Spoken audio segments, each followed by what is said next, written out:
Primera Tesalónica 4, versículos 1 y 2, dice así la palabra de Dios.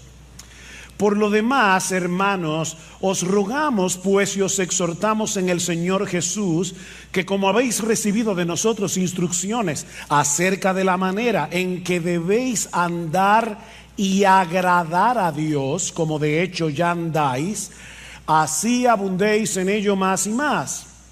Pues sabéis qué preceptos os dimos por autoridad del Señor Jesús. Todo cristiano que tome en serio su cristianismo se arriesga a ser etiquetado como fanático. No voy a preguntar a cuántos de ustedes aquí alguna vez en su vida cristiana le han llamado fanático, pero estoy seguro que probablemente muchos de ustedes levantarán la mano. Ahora, ¿saben lo triste de esto, mis hermanos? Que no solo el mundo incrédulo suele etiquetar a cristianos que toman en serio su vida cristiana como fanáticos, sino que a veces eso ocurre dentro de la iglesia. Dentro de aquellos que profesan ser creyentes.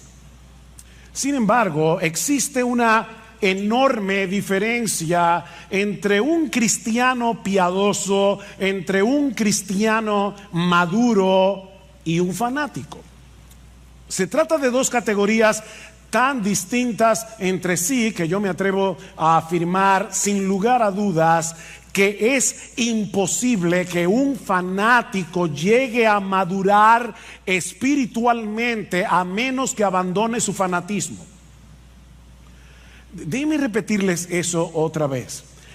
Son dos categorías tan distintas que es imposible que un creyente pueda seguir creciendo, pueda seguir madurando espiritualmente a menos que abandone su fanatismo. El problema, mis hermanos, es que si no sabemos distinguir unos de otros, podemos etiquetar de fanático a un creyente al que deberíamos estar imitando. Yo me pregunto, ¿en cuántas de nuestras iglesias Pablo habría sido considerado un fanático? ¿O María de Betania? ¿O el mismo Señor Jesús? El diccionario de la Real Academia define el término fanático como alguien que defiende con tenacidad desmedida y apasionamiento creencias u opiniones religiosas, o alguien que está preocupado o ciegamente entusiasmado por una cosa. La palabra ciegamente es importante aquí.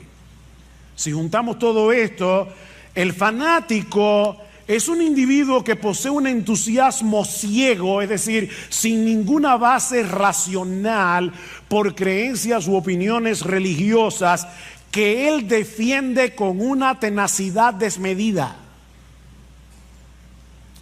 R.C. Sproul lo define, esta me encanta, como una persona que habiendo perdido de vista su meta, redobla sus esfuerzos por alcanzarla. Una persona que habiendo perdido de vista su meta, redobla sus esfuerzos por alcanzarlas. En otras palabras, él va corriendo hacia ningún sitio y al del que se le mete en el medio. Eso es un fanático. Hermanos, la verdadera piedad también es apasionada. La verdadera piedad es fervorosa, pero a diferencia del fanatismo se trata de una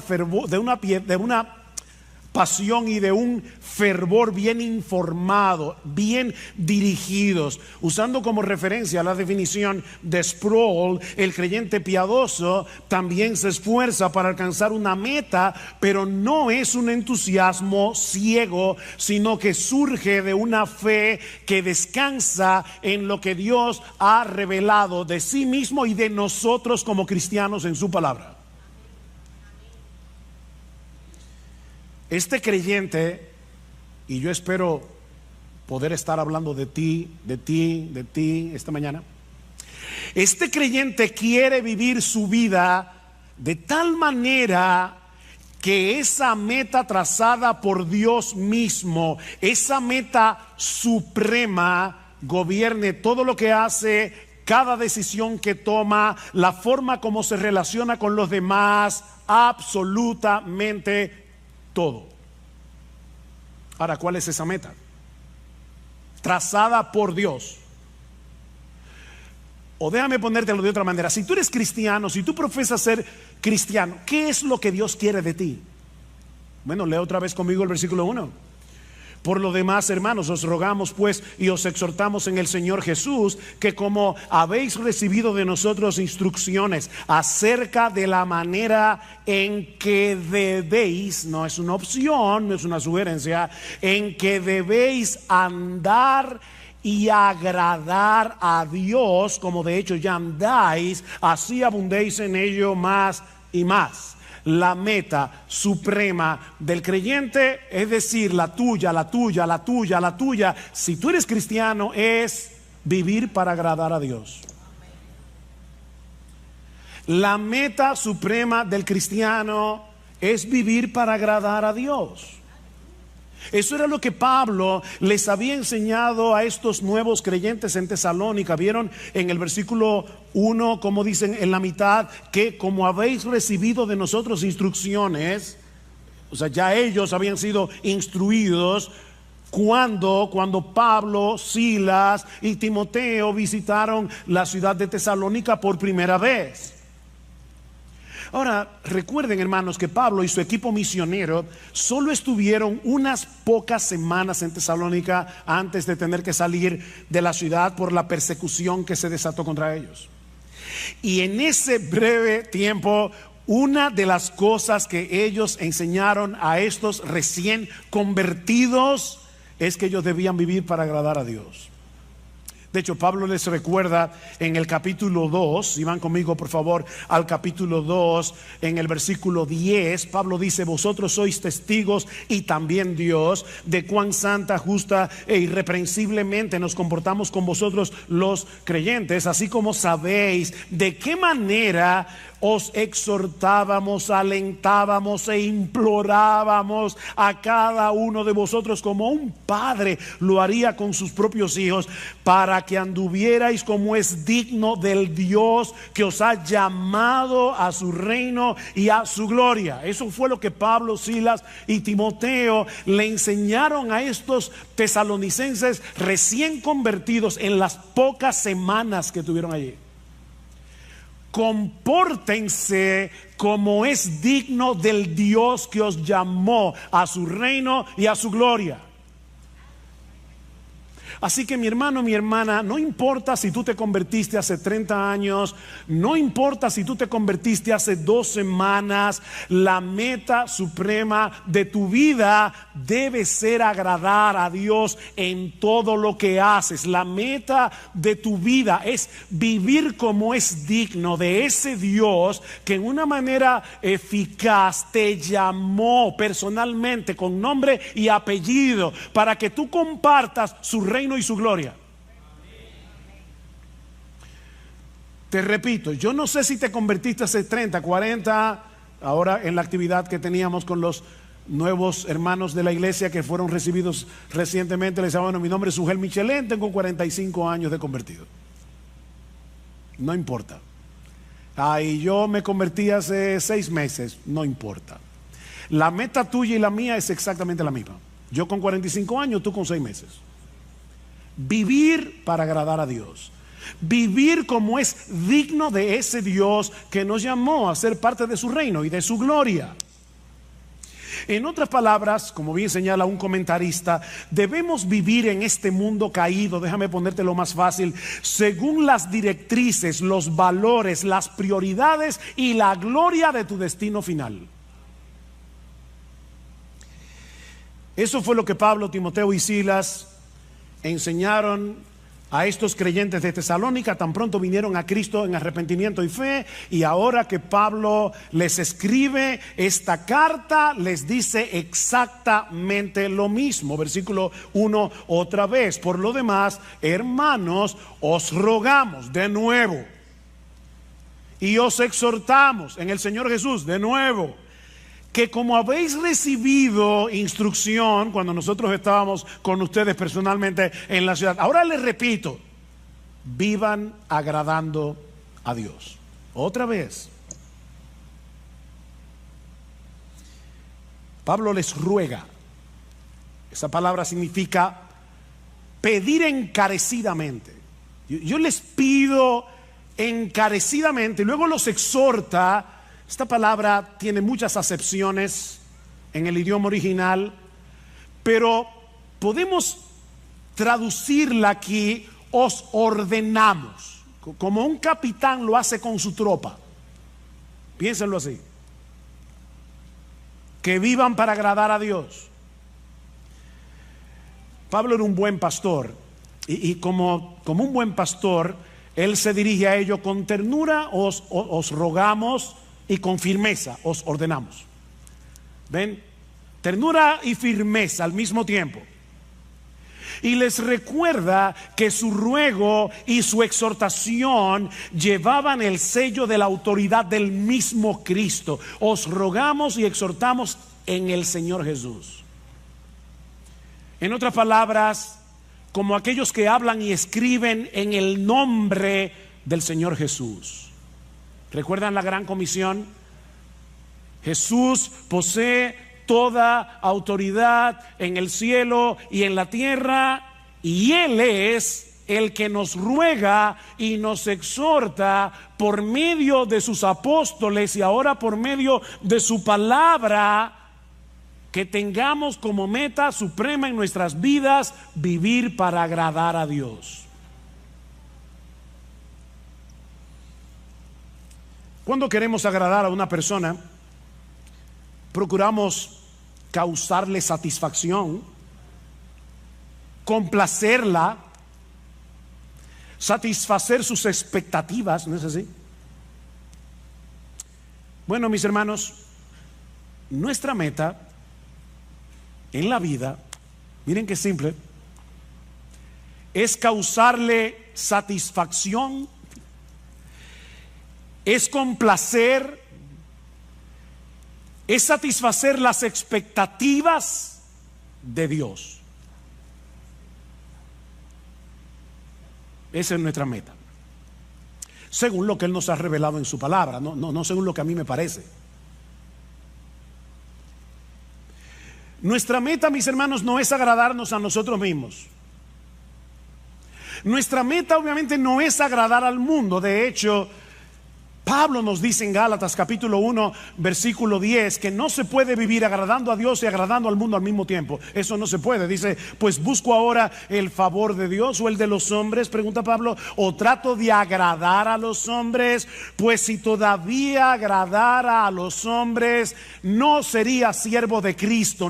No se puede ser siervo de Cristo y vivir tratando de agradar a los hombres. Esas dos metas son incompatibles. Es como tratar de ir a Santiago y a Samaná al mismo tiempo. No se puede. Por otro lado, esta meta excluye vivir la vida cristiana en automático. ¿Y eso qué significa? Bueno, tratar de cumplir con una serie de reglas, de deberes, por las reglas y por los deberes en sí mismos. ¿Por qué tú viniste a la iglesia hoy? ¿Por qué cuando los hermanos estaban cantando tú estabas cantando? Porque es lo que se espera de ti como cristiano. Tengo que hacer esto porque Eso es lo que el cristiano está supuesto a hacer. No, mis hermanos, no. Hacemos lo que hacemos y dejamos de hacer lo que dejamos de hacer porque nosotros queremos agradar a Dios. Debiste haber venido a la iglesia porque a Dios le agrada que tú vengas. A Dios le agrada que tú vengas. Y eso hace toda la diferencia del mundo entre un fariseo y un cristiano. Entre un legalista y un cristiano. Dice John Piper, agradar a Dios no es simplemente un deber religioso, es la esencia misma de la vida humana. O sea, oigan esto, hermanos, una persona, un ser humano que no está viviendo para agradar a Dios es como un reloj que no da la hora. Amigos que nos visitan, de verdad, lo que voy a decir ahora no quiero sonar ofensivo, así que voy a tratar de ser lo más dulce, tierno, tranquilo que yo pueda. Una persona que no vive para agradar a Dios no sirve para lo que fue creado.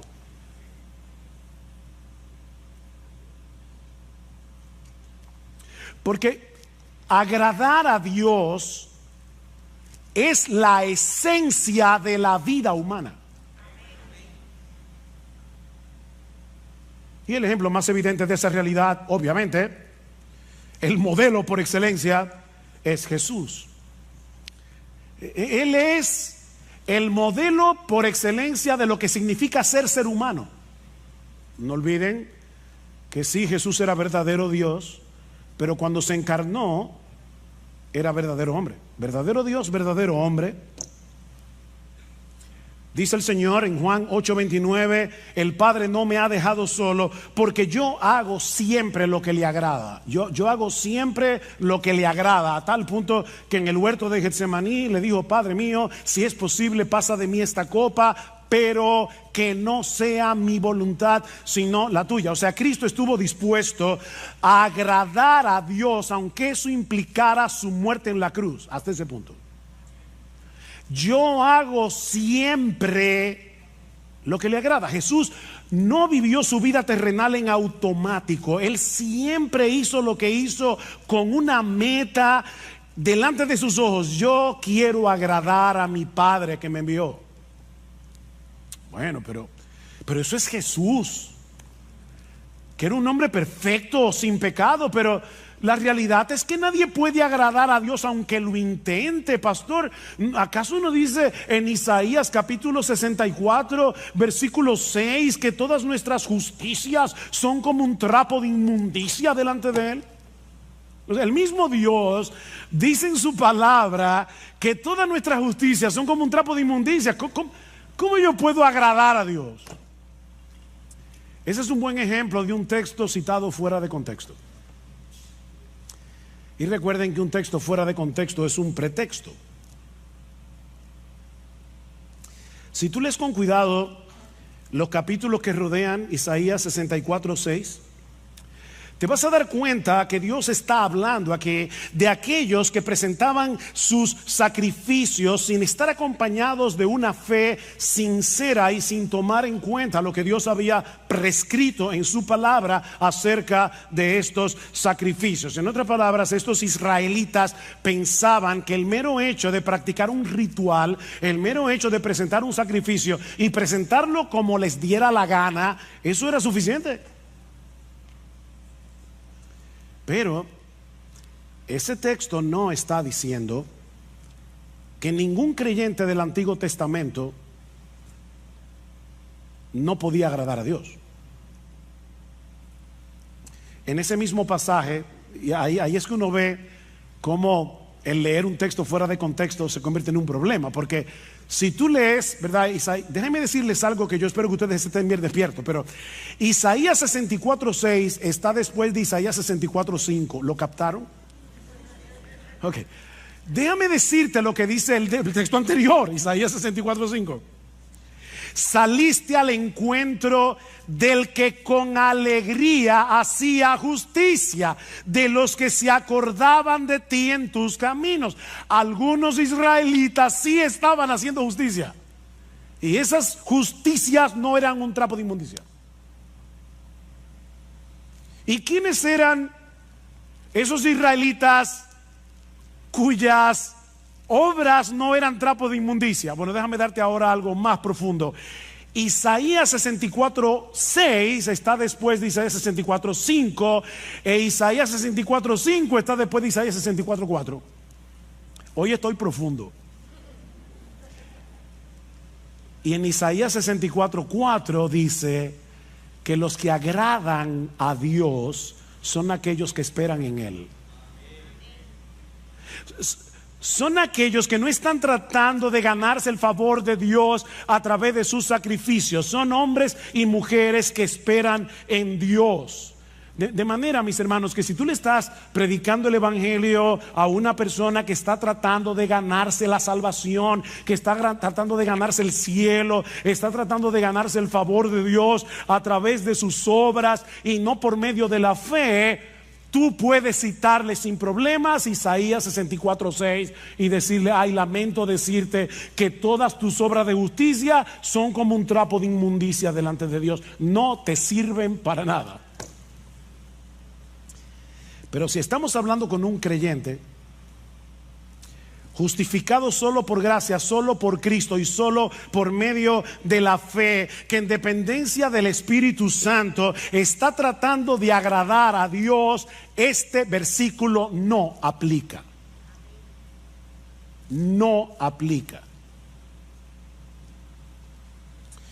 En el mismo texto en el que Pablo dice que la salvación es por gracia, por medio de la fe y no por obras, para que nadie se gloríe, Pablo termina diciendo que somos hechura suya, creados en Cristo Jesús para buenas obras, las cuales Dios preparó de antemano para que anduviésemos en ellas. El cristiano no está tratando de agradar a Dios para ganarse algo, no está tratando de agradar a Dios para ganarse el cielo, para ganarse su favor, sino porque ya fue favorecido de pura gracia, aunque él no lo merecía,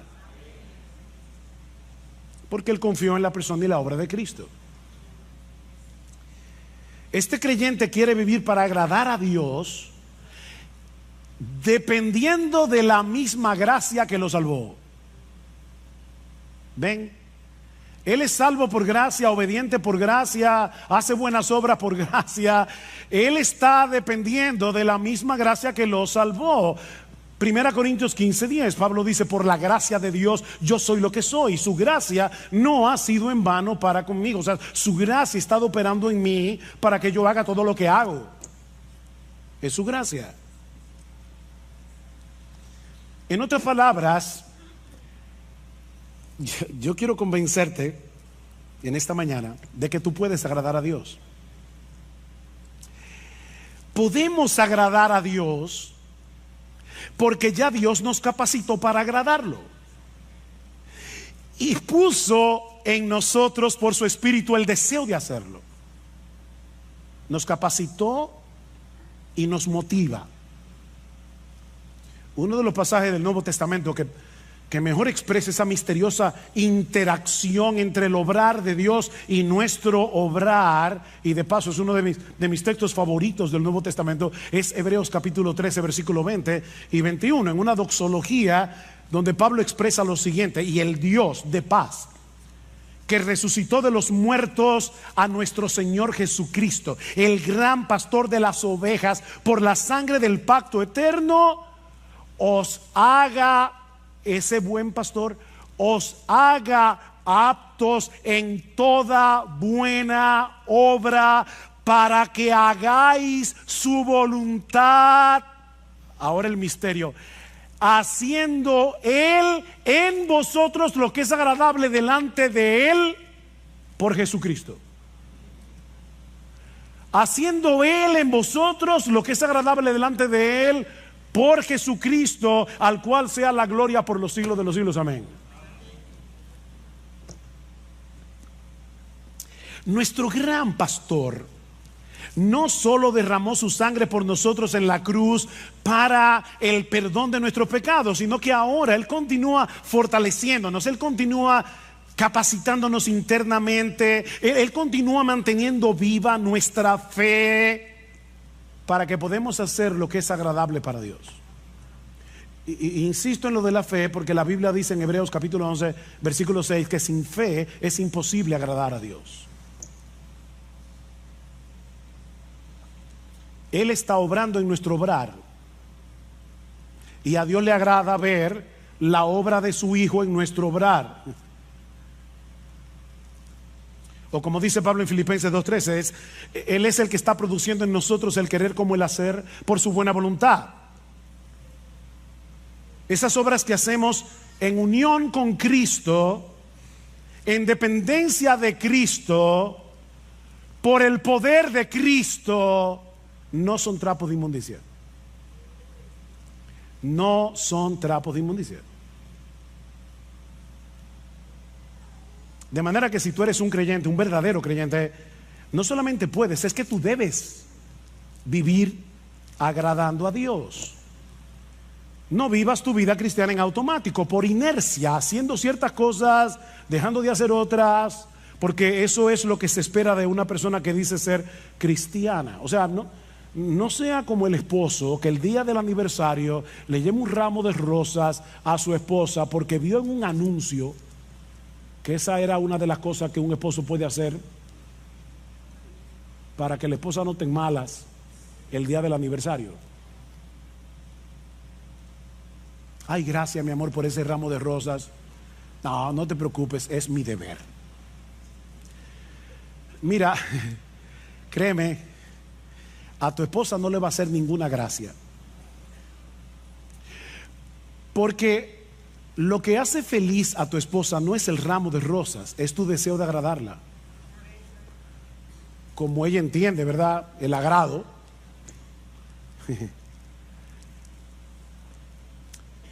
Bueno, en un grado infinitamente superior, todo aquel que sabe que fue elegido por Dios el Padre para salvación desde antes de la fundación del mundo, todo aquel que sabe que Dios el Hijo derramó su sangre en una cruz para el perdón de nuestros pecados, todo aquel que sabe que Dios el Espíritu Santo le cambió su corazón, le dio nueva vida para que pudiera arrepentirse y creer en Cristo, debe anhelar de todo corazón vivir para agradar a aquel que lo amó de ese modo.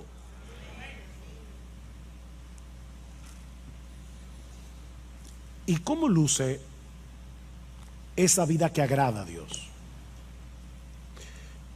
O planteándolo de otro modo, ¿cómo podemos los creyentes vivir de tal manera que Dios se agrade con nosotros? Bueno, en el resto del pasaje, hasta el versículo 12, Pablo va a decir algunas cosas que vamos a estudiar más adelante. Eso incluye la pureza sexual, versículos 3 al 8. Una de las cosas que vamos a ver allí es cómo nosotros podemos vencer la impureza sexual, la inmoralidad sexual. Pablo habla de eso en ese texto. Pero la pureza sexual es algo que agrada a Dios. En los versículos 9 al 10 vemos que el amor entre los hermanos es algo que agrada a Dios.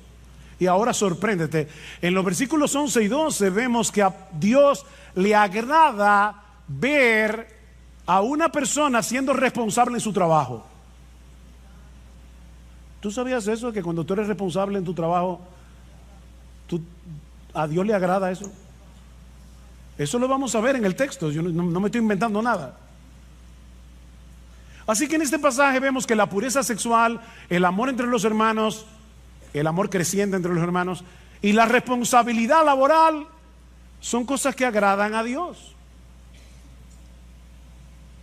Pero la Biblia menciona muchas otras cosas que son del agrado de Dios. En el texto que leímos al principio, en la carta de Pablo a los Colosenses, Pablo dice a estos hermanos que él está orando por ellos y pidiendo que ellos sean llenos del conocimiento de su voluntad en toda sabiduría e inteligencia espiritual, para que andéis como es digno del Señor, agradándole en todo. Pastor, en el texto griego, ¿qué significa la palabra todo? Eso mismo. Todo. Todo. ¿Y cómo yo hago eso? Bueno, el texto sigue hablando y nos dice algunas formas en las que nosotros podemos agradar al Señor. Dice, llevando fruto en toda buena obra, una vida fructífera agrada a Dios. Sobre todo el fruto del Espíritu Santo, que es desarrollar en nosotros el carácter de Jesús, ¿verdad? Amor, gozo, paz, paciencia, benignidad, bondad, fe, mansedumbre, templanza. En la misma medida en que tú te pareces más a Jesús y menos a ti, Dios se agrada.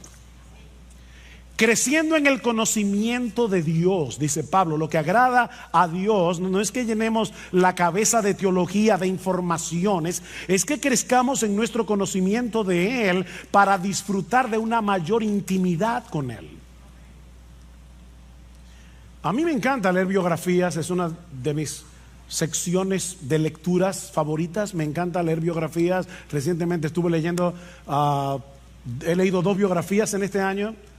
La biografía de R.C. Sproul, que murió hace recientemente, y la biografía de Tim Keller, que también murió hace relativamente poco tiempo. Yo tuve la oportunidad de saludar a esos 2 hombres en diferentes eventos. Ahora, si ustedes me preguntan, ¿tú conociste a R.C. Sproul? Mi respuesta, no. ¿Tú conociste a Tim Keller? No. Yo tengo información acerca de ellos 2, pero yo no los conocía. Bueno, se puede tener información de Dios y no conocer a Dios. Pero Pablo sigue diciendo, o sea, la vida fructífera agrada a Dios, crecer en el conocimiento de Dios, obviamente agrada a Dios. Pregúntale a tu esposa, esposo, si a ella no le agrada que tú crezcas en tu relación con ella. Pero en tercer lugar, fortalecidos con todo poder conforme a la potencia de su gloria, para toda paciencia y longanimidad, es decir, para toda paciencia y perseverancia, sobre todo en medio de las presiones, en medio de las pruebas. ¿Sabes qué, mi hermano? Cuando tú estás sufriendo, cuando tú estás en medio de una gran aflicción y por obra del Espíritu Santo en ti que te capacita, tú soportas la aflicción en el poder que viene de Dios. Eso agrada a Dios. Ese texto me fue de una tremenda bendición esta semana. Estaba muy agobiado en mis pensamientos con varias cosas, y me alegra que en uno de los salmos dice: ¿quién me diese alas de águila y vuele a tal, yo no sé dónde? ¿Verdad que hay momentos que uno quiere desaparecerse del mapa? ¿O a ti no te pasa? Y con ese sentimiento en mi corazón, créame, vino ese texto a mi mente. Y yo dije: no, Padre, perdóname. O sea, el asunto aquí no es huir, no es escapar, es fortalecerme en ti. Porque cuando yo hago eso, a ti te agrada, a ti te agrada que en la prueba, en el dolor, me fortalezca en Dios. Eso agrada a Dios.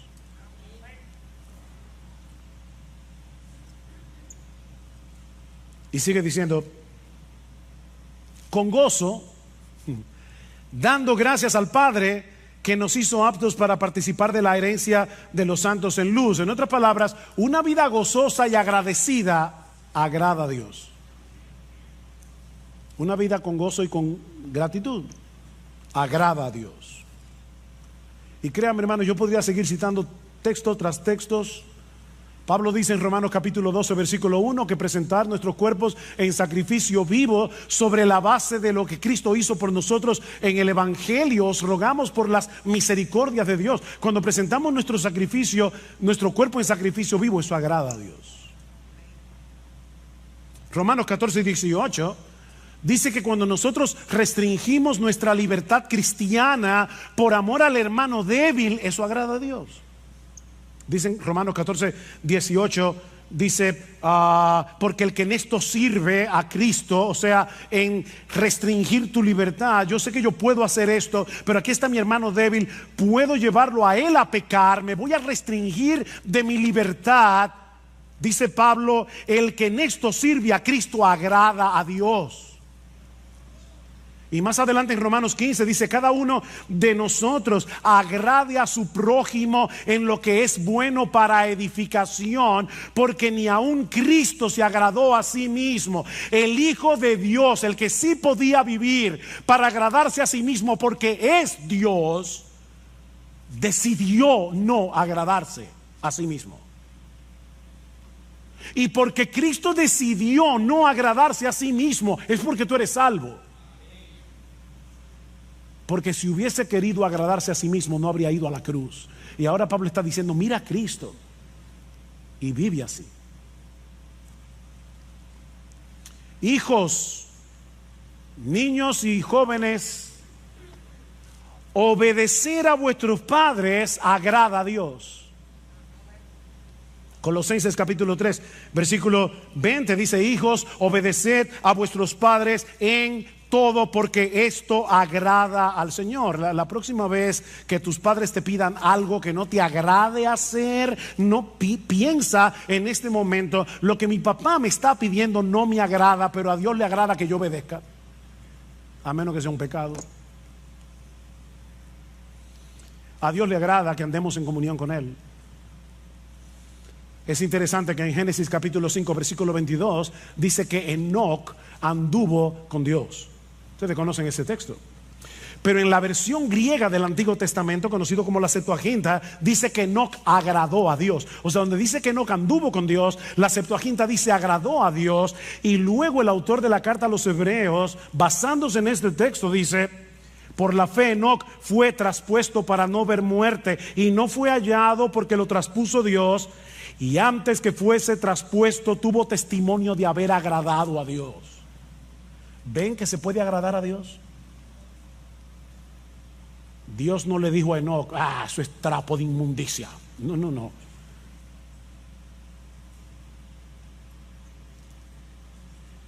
A Dios no le agrada que tú tomes tu Biblia y la leas como un fariseo porque hay que leer la Biblia. No, Él quiere que tú quieras tener comunión con Él, leyendo su palabra, que quieras tener comunión con Él en oración, que te pases el día viviendo con Dios, andando con Dios en el día a día. Eso agrada a Dios. A Dios le agrada que los pastores prediquemos fielmente su palabra. Este texto siempre es una motivación para mí. En 1 Tesalonicenses capítulo 2 versículo 4 dice Pablo que su exhortación a ellos no procedió de error, ni de impureza, ni fue con engaño, sino que así como hemos sido aprobados por Dios para que se nos confiara el evangelio, así hablamos, no como agradando a los hombres, sino a Dios. O sea, Pablo dice: cuando yo predico la palabra, yo no trato de agradar a los hombres. Claro, tampoco me digo hay que ofenderlos. Pero mis hermanos, cuando un pastor predica fielmente la palabra, eso agrada a Dios. A Dios le agrada que compartamos lo nuestro con el que tiene necesidad. Hebreos capítulo 13 versículo 16: y de hacer el bien y de la ayuda mutua no os olvidéis, porque de tales sacrificios se agrada a Dios. ¿Quiere que te cite más textos? No puedo. Alguien lo resume de esta manera: cada vez que tú confías, o sea, vives por fe y obedeces, estás agradando a Dios. Cada vez que tú confías y obedeces, estás agradando a Dios. Así de sencillo. Él sabe que nuestra fe no es perfecta. Él sabe que nuestra obediencia no es perfecta. Él no está esperando perfección para agradarse de nosotros. Lo que Él está esperando es que nosotros vivamos intencionalmente para Él en dependencia de Él. No te olvides, mi hermanos, que Él es nuestro Padre en virtud de nuestra unión con su Hijo. Y es a ese Padre que estamos tratando de agradar. ¿Tú te imaginas a un padre sensato, normal, con buen juicio,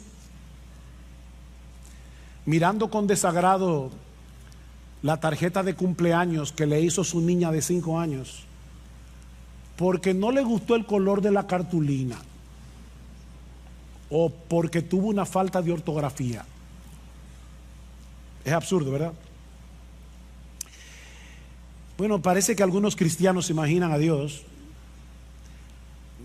mirándonos de esa manera.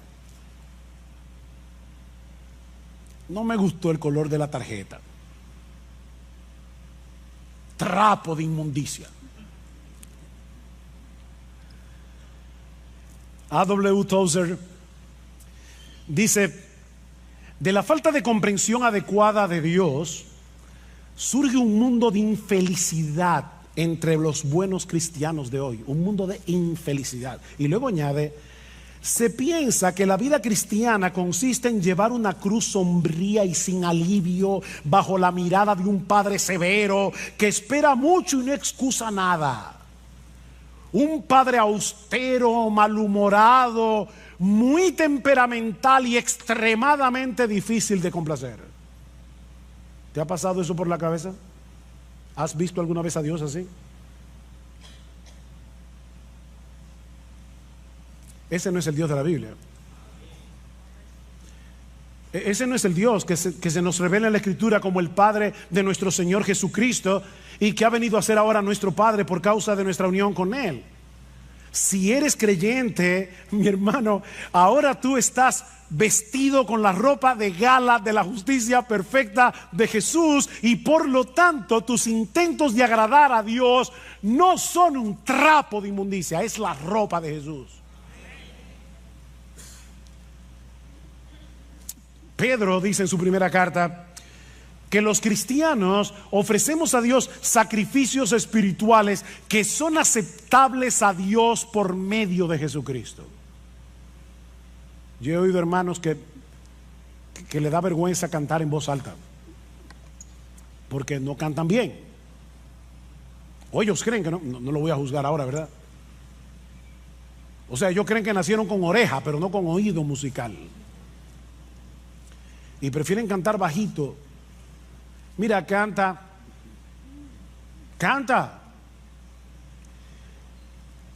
Que tus gallos y tus desafines son lavados por la sangre de Jesús antes de que lleguen al oído del Padre.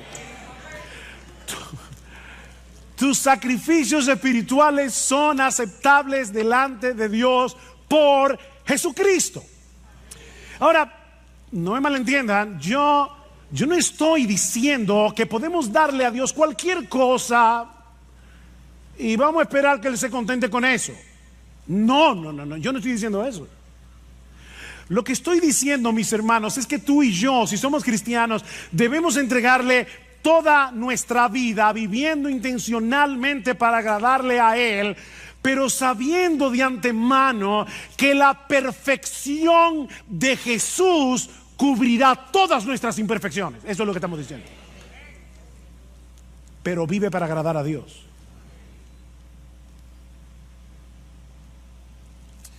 Pero el texto no termina ahí. Hay una segunda enseñanza en este pasaje. Ya vimos que la meta suprema del cristiano es vivir para agradar a Dios. Pero mucho más brevemente, no os preocupéis, mucho más brevemente,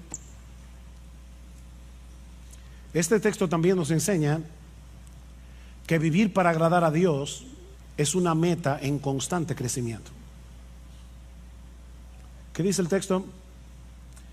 Por lo demás, hermanos, os rogamos, pues os exhortamos en el Señor Jesús, que como habéis recibido de nosotros instrucciones acerca de la manera en que debéis andar y agradar a Dios, como de hecho ya andáis, así abundéis en ello más y más. Que abunden en eso. La iglesia en Tesalónica era inusual en muchos sentidos. Estos creyentes estaban en un medio sumamente hostil para el cristianismo, rodeados de paganismo y de inmoralidad. Imagínense un grupo de nuevos creyentes en Nueva York, en el Bronx, pleno Manhattan, o en la ciudad de Londres, o cualquiera de esas ciudades súper secularizadas del día de hoy. Así era Tesalónica. Pero desde el momento en que Pablo y su equipo misionero le llevaron el evangelio, lo abrazaron de todo corazón, y dice en el capítulo 1, versículo 7, que ellos llegaron a ser un ejemplo para los creyentes en toda Macedonia y Acaya. O sea, en poquitas semanas esta iglesia llegó a ser una iglesia estable, una iglesia en crecimiento, una iglesia ejemplar. Pero Pablo está empeñado en que no se estancaran espiritualmente. Ya estaban tomando en serio sus vidas cristianas. Ven al versículo 1 otra vez. Dice, como de hecho ya andáis. Ven el paréntesis. Dice, yo les exhorto a que vivan así. De hecho, ustedes están viviendo así. Pero abunden en eso. Abunden en eso. Pablo quiere que la fe de estos hermanos, su piedad, sea desbordante. ¿Qué es lo que significa la palabra abundar? Que desborde, como un río. Es la misma palabra que aparece tanto en capítulo 3, versículo 12, como en el capítulo 4, versículo 9 y 10, cuando Pablo dice, ustedes ya se aman mutuamente, pero abunden en eso. Ámense más. Crezcan en su amor. Estiren el corazón. Bueno, lo que Pablo está diciendo es, ya ustedes están viviendo una vida que agrada a Dios. Ya lo están haciendo. Wow, qué elogio para una iglesia. Pero no se den el lujo de quedarse donde están. No se den ese lujo. Iglesia Bíblica del Señor Jesucristo, la vida cristiana es una vida en constante crecimiento. ¿Saben por qué? Porque la meta es llegar a ser igualitos a Jesús. Y eso nunca va a pasar de este lado del cielo. La meta es parecernos a nuestro precioso Señor. En ese sentido, el mismo Pablo es un buen ejemplo a imitar.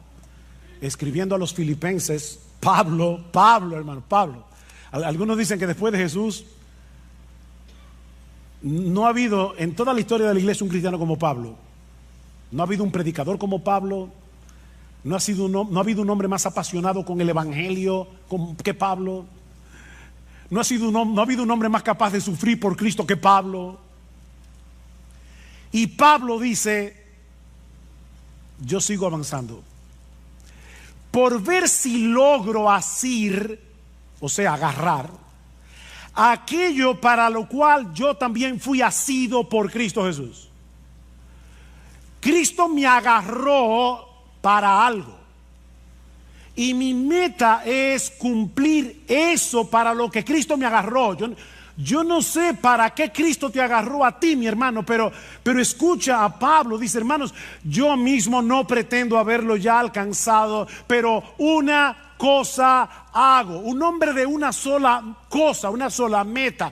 Una cosa hago, olvidando ciertamente lo que queda atrás y extendiéndome a lo que está delante. Prosigo a la meta, al premio del supremo llamamiento de Dios en Cristo Jesús.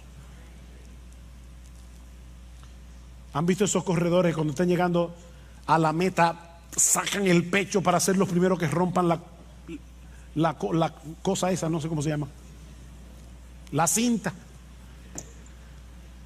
Bueno, eso es lo que Pablo está diciendo. Yo estoy corriendo, pero es con el pecho afuera. Yo quiero romper esa cinta.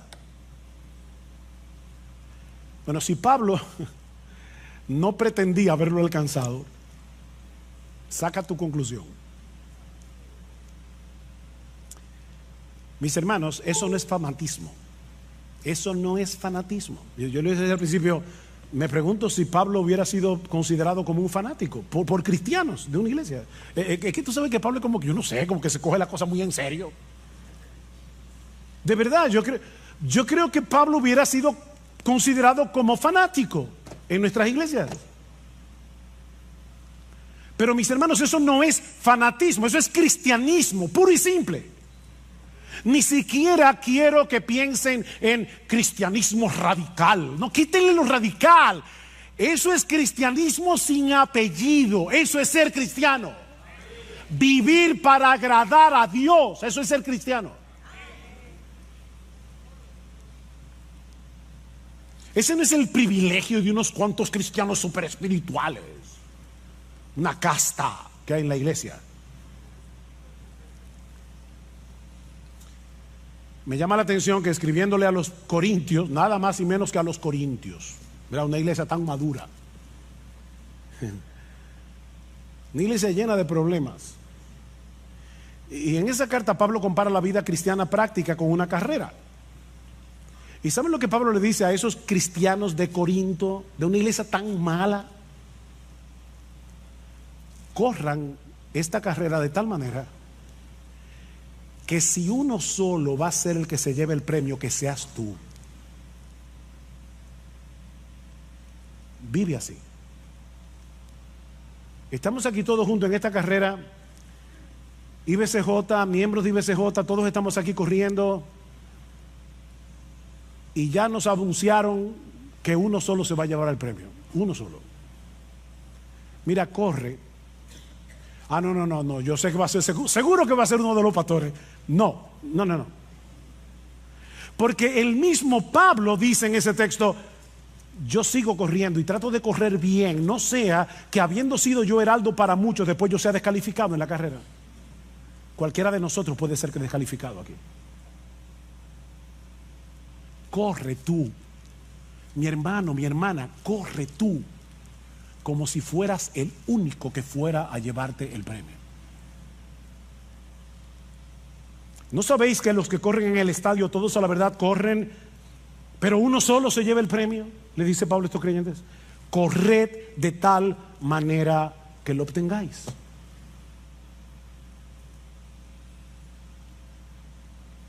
De nuevo, mi hermano, mi hermana, yo no sé cuántos años tienes que te convertiste al Señor. ¿10 años? ¿30 años? ¿45 años? ¿15 días? ¿Fue ayer? La meta suprema de tu vida no puede ser otra que procurar intencionalmente agradar a Dios en todo lo que haces. No para ganarte nada de Dios, no para ganarte su favor, no, sino porque ya fuiste favorecido gratis por causa de Jesús. Alguien dijo, y me encanta esta frase, la he repetido otras veces en este púlpito: no trates de impresionar a Dios, que ya Cristo lo impresionó por ti.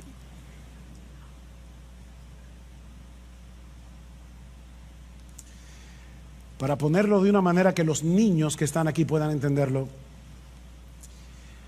Niños, cuando nos convertimos a Cristo, Dios nos puso a nosotros la nota de Jesús en todas las materias. Ya yo sé de antemano, cuando yo llegue al cielo y abran mi récord, yo tengo A más en todas las materias. Porque lo que hizo Dios es que me puso a mí la nota de Jesús y a Jesús le puso la mía, y por eso murió en la cruz. Y es descansando en esa justicia perfecta que ya tenemos en Él, es descansando en esa obra del Espíritu en nosotros, que ahora podemos seguir creciendo en nuestra relación con el Señor. Ahora podemos seguir creciendo en nuestra capacidad de amar a otros. Ahora podemos seguir creciendo en nuestra vida de santidad, en nuestro testimonio ante el mundo incrédulo. Y sobre todas las cosas, ahora podemos parecernos cada vez más a nuestro precioso Señor Jesucristo. Y eso es lo que más agrada a Dios, ver a su Hijo en nosotros. Así que, hermano, para concluir, olvídate todo lo que ha quedado atrás en tu vida cristiana. Todo, olvídate de eso. Y continúa extendiéndote hacia lo que tienes por delante. Porque no existe, óyeme bien, no existe una vida más plena, más bienaventurada, más dichosa, más satisfactoria, y no sé ya cuántos otros adjetivos usar,